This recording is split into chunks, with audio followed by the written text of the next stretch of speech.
शेतकरी मित्रांनो, शेणखत आपण ज्यावेळेस शेतीला टाकतोय त्यावेळेस शेण टाकतोय की शेणखत टाकतोय हे पाहणं गरजेचं आहे. नमस्कार शेतकरी मित्रांनो, मी संदीप गुंजाळ आपल्या शेतीविषयक व्हिडिओमध्ये आपल्या सर्व शेतकऱ्यांचं स्वागत करतोय. मित्रांनो, आपल्या शेतीतील मशागत अंतिम टप्प्यावरती आहे. सर्व काही इथे नांगरणे वखरणे काय असेल सर्व काही आवरलेलं आहे आणि शेणखत टाकण्याचं एक महत्त्वाचं काम या ठिकाणी आपल्या शेतामध्ये चालू आहे. मित्रांनो, शेणखत टाकताना बरेच शेतकरी मी पाहत असतो, कुणी 5 टेलर टाकतंय, कुणी 10 टेलर टाकतंय. ओलं शेणखत टाकतात. ओलं शेणखत 5 ते 10 टेलर ओलं शेणखत टाकण्यापेक्षा 1 टेलर किंवा 2 टेलर पिकलेलं हे लालबुंद झालेलं जे कुजलेलं शेणखत आपण आपल्या शेतामध्ये टाकायचं आहे. मित्रांनो, शेतात ओलं शेणखत टाकल्यानंतर काय तोटे होतात आणि पिकलेलं शेणखत टाकल्यानंतर काय फायदे होतात हे आपण ह्या व्हिडिओमधून समजून घेणार आहे.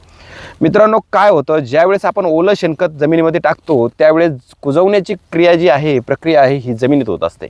ही जी प्रक्रिया आहे ही बांधावर झाली पाहिजे. म्हणजे शेणखत टाकल्यानंतर साधारणतः जे शेण गाईकडनं निघतं आपल्याला भेटतं हे कुजण्यासाठी साधारणतः 60-65 दिवस लागत असतात. आणि ओलं शेणखत जर आपण जमिनीमध्ये टाकलं तर कुजवण्याची प्रक्रिया ही जमिनीत होत असते आणि जमिनीमध्ये जी कुजवण्याच्या बॅक्टेरिया त्या जमिनीत ॲक्टिव्ह होत असतात. मित्रांनो, ते आपल्याला करायचं नाही. ज्यावेळेस जमिनीमध्ये शेणखत कुजवण्याची प्रक्रिया चालते साधारणतः टेम्परेचर आपलं 40-50 अंश सेल्सिअसमध्ये टेम्परेचर जातं. तुम्ही जर बघितलं असेल, ज्यावेळेस आपण ओला उकडा उकरत असतो त्यातून गरम वाफा निघतात. तो उकडा अगदी गरम असतो. तीच सिच्युएशन आपल्या शेतामध्ये तयार होते आणि ज्यावेळेस कुजण्याची प्रक्रिया चालते त्यावेळेस आपलं जे जमिनीचं तापमान वाढतं आणि जमिनीचं तापमान वाढलंच नक्कीच मित्रांनो, जे क्रॉप आपलं उभं आहे त्यावरती त्याची पांढरी मुळी डॅमेज होते आणि पांढरी मुळी डॅमेज झाल्यानंतर तुम्हाला सांगायची गरज नाही, पिकाची पूर्ण खूप सारी नुकसान आपली त्या ठिकाणी होऊन जाते. आणि काय होतं, ज्यावेळेस ओलं शेणखत असतं त्याच्यात अनेक प्रकारच्या घातक बॅक्टेरिया असतात, कीटक असतात, बॅक्टेरिया असतात. हे सर्व आपल्या शेतामध्ये ॲक्टिव्ह होऊन आपल्या पिकाचे नुकसान करतात. मित्रांनो, काय करायचं आहे त्याच्यासाठी आपल्याला आपण 4 टेलर 5 टेलर 10 टेलर एवढं शेणखत टाकण्यापेक्षा फक्त 2 ते 3 टेलर शेणखत जरी आपण आपल्या शेतात टाकलं तरी चालेल, पण फक्त ते कुजलेलं आणि पिकलेलं लालबुंद झालेले शेणखत पाहिजे. मित्रांनो, काय होतं याचे फायदे तुम्हाला सांगतो. ज्यावेळेस आपण शेणखत आपल्या जमिनीमध्ये टाकतो, हे जे कुजलेलं शेणखत आहे हे जमिनीतील सेंद्रिय कर्ब वाढवण्यास आपली मदत करते. नक्कीच याच्यामुळं आपल्या जमिनीत असलेले गांडूळ जे असतील यांना सुद्धा याचं खाद्य होतं. नक्कीच ते गांडुळांची सुद्धा संख्या वाढते आणि नक्कीच याच्यामधून गांडूळ खत सुद्धा आपल्या जमिनीमध्ये निर्मिती होण्यास मदत होते. मित्रांनो, ज्यावेळेस उन्हाळ्याचे वातावरण असतं, ज्यावेळेस कुजलेलं शेणखत आपण जमिनीला टाकतो एकदम जमिनीमध्ये पाणी धरून ठेवण्याची क्षमता ह्या कुजलेल्या खतामध्ये असते. नक्कीच पाणी धरून ठेवलं तर गारवा वाढतो आणि जमिनीचे टेम्परेचर सुद्धा मेंटेन राहतं. त्याच्यामुळे पांढऱ्या मुळ्यांची सुद्धा वाढ होते आणि पिकामध्ये सुद्धा उत्पन्नामध्ये सुद्धा या आपल्या कुजलेल्या शेणखतामुळे भर पडते. मित्रांनो, आपण ज्यावेळेस शेणखत टाकत असतो खूप सारी काळजी घेणं त्या ठिकाणी महत्त्वाचं असतं. आता तुम्ही या ठिकाणी पाहू शकता, आपण या ठिकाणी पूर्ण कुजलेले खत एकरी साधारणतः 5 टेलर टाकतोय. मित्रांनो, काय होतं, आपण शेणखत म्हणजे हा तसं जर बघितलं तर शेतीचा आत्मा आहे. शेणखत जर असलं तुमची शेती सुपीक राहण्यामध्ये मदत होते. आपण रासायनिक खताचा कितीही वापर करा, साधारणतः काय होतं, रासायनिक खताचे एक मिनिमम तिचा टाईम आहे. साधारणतः तो तुम्हाला 60 दिवस त्याचा पावर राहू शकतो किंवा 100 दिवस, 125 दिवस, 150 दिवस, 200 दिवस साधारणतः ह्या याच्यामध्ये त्या रासायनिक खताचा एक लिमिटपर्यंत त्याचा पावर असतो.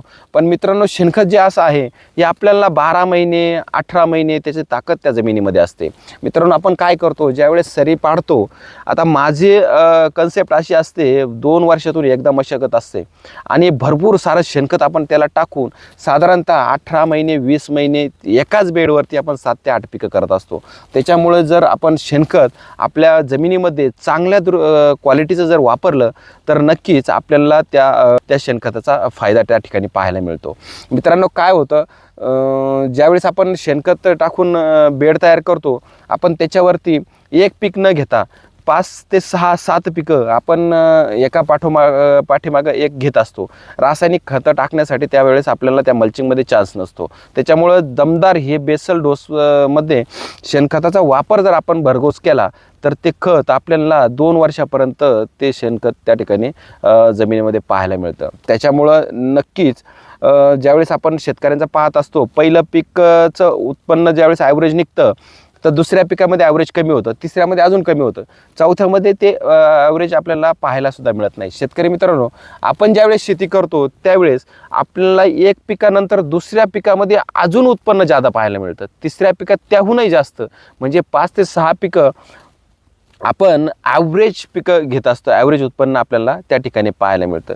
मग हे सारं उत्पन्न जर आपल्याला काढायचं असेल तर बेसल डोस सरी पाडताना आपल्याला हे जो मधली काळ आहे हे 10 दिवसाचा, म्हणजे मशागत झाल्यानंतर बेड पाडण्याचा, या मधल्या काळामध्ये आपल्याला 2 वर्षाचं नियोजन सगळं या बेडमध्ये करायचं असतं. साधारणतः शेणखत जर आपण पांगवलं, या ठिकाणी शेणखत पांगून ठेवल्यानंतर 1-2-4 दिवस आपल्याला ते उन्हामध्ये तापून द्यायचं आहे, कारण त्याच्यामध्ये नको असलेले कीटक आणि नको असलेल्या बुरशा ह्या वातावरणामध्ये उन्हाने थोडेसे आपण मरतात, आणि ज्यावेळेस आपण पांगून ठेवतो, आळे असेल, हुमणी असेल, हे सर्व ते कावळे वेचून घेतात आणि आपल्याला त्या कीटकांपासून पण संरक्षण मिळतं. त्याच्यामुळे 1-4-5 दिवस शेणखत आपल्याला तापून ठेवायचं आहे, आणि त्याच्यानंतर आपण कल्टिवेटरच्या साहाय्याने म्हणा किंवा रोटरच्या साहाय्याने म्हणा त्या जमिनीमध्ये मिक्स करून घ्यायचे आहे. फक्त शेतकरी मित्रांनो, काळजी एवढी घ्यायची आहे, जर आपल्याकडं पिकलेलं शेणखत जर नसेल तर कच्चं शेणखत आपण आपल्या शेतीसाठी वापरायचं नाही. मित्रांनो, एक वेळेस शेणखत न वापरलं तर माल तुमचा 100% गॅरंटेड उत्पन्न कमी पण खात्रीशीर येईल. पण जर कुजलेलं शेणखत न टाकता त्या ठिकाणी आपण जर ओलं शेणखत टाकलं तर आपल्या मालाची नुकसान ही 100% ठरलेली आहे. त्यामुळे मित्रांनो, जर आपल्याला जर 1 टेलर असेल, 2 टेलर असेल, जे शेणखत असेल ते फक्त पिकलेलं टाकायचं आहे.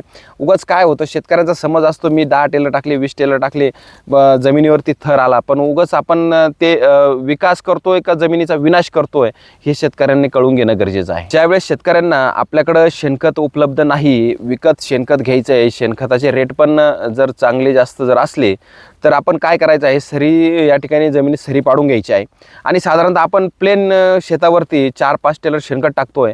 हे जर शक्य नसेल तर सरीवरती आपण कुजलेलं 1 टेलर शेणखत जरी सरीवरती टाकलं तर साधारणतः 4 ते 5 टेलर ओल्या खताची ताकद त्या 1 टेलर शेणखतामध्ये असते. मित्रांनो, शेणखत क्वांटिटीत कमी असतं पण क्वालिटीत 1 नंबर असतं. त्याच्यामुळं आपल्याला कुजलेलं शेण आपल्याला आपल्या शेतीसाठी वापरायचं आहे आणि आपल्या शेतीतून दुप्पट उत्पन्न काढून घ्यायचं आहे. तर मित्रांनो, हा व्हिडिओ तुम्हाला कसा वाटला हे आम्हाला कमेंटद्वारे सांगायचं आहे. व्हिडिओला लाईक करायचं आहे आणि चॅनलला फॉलो करायचं आहे. तर धन्यवाद.